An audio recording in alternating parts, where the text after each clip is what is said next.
Hey everyone, Varun this side. So today I'm going to be talking about Xbox Cloud Gaming. I tried the service myself. I tried out a couple of games, and spoiler alert, the service is actually pretty good when you don't consider the price of it, which I'll come back to later.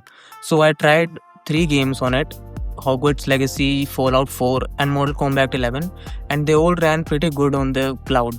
But here's the thing, I tested it on a very basic internet connection, like the lowest plan that GeoFiber offers. I tested it on that, and the service still ran pretty good. The games were running completely fine without any lag, and I didn't notice any frame drops, and even the quality of the game, all the visuals and all were really good. There was no complaint in the quality section of it. If I ran the game natively on my device, my laptop has a GTX 1650 and Intel Core i5 10th generation processor with 16 GB of RAM. And I can assure you, if I ran Hogwarts Legacy natively on my laptop, it wouldn't have run as good as it was running on the cloud. There are very few hiccups whatsoever. Like, I noticed just 3 frame drops in the entire gaming session that I took of one and a half hour. I played all 3 games for like an entire day.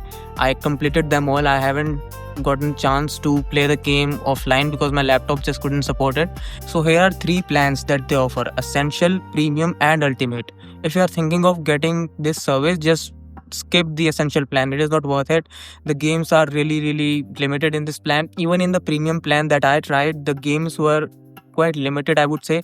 Not as limited as other gaming services like Google Stadia in the past, but there are decent number of games in Premium plan too. For example, Minecraft, Diablo 4, Fallout, Microsoft Flight Simulator. If you try anything that is first-person shooter and is multiplayer, then you are going to face problems in it. Here's the pricing breakdown. For the first 14 days, Premium is just 99 rupees. After that, Premium is 699 rupees a month. Ultimate is 1389 rupees per month, and Essential is just 499 rupees per month. Now Ultimate is where you get everything, over 400 games and almost all the big AAA titles. Plus, you get new games on day 1. With Premium, you get Xbox games added to the library within 12 months of their launch. Now, who should actually use this service? Who will benefit from this service? This is the main question. So if you are a really hardcore gamer and you have a Mac and a PC and an Xbox as well, and you really like spending money on games, then you're really going to benefit from it.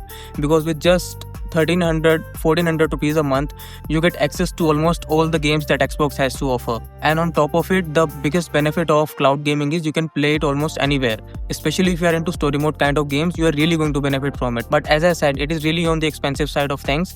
If you like to play games casually, you are not going to benefit from it. Now my laptop has a GTX 1650 and 4 GB of VRAM. If I were to spend my own money on it, I would definitely go for it, because with just 1400 rupees a month, I get access to all the Xbox library without spending money on Xbox or a PlayStation. So basically my experience was really good. I don't really have any complaints with it as I had previously with Google Stadia.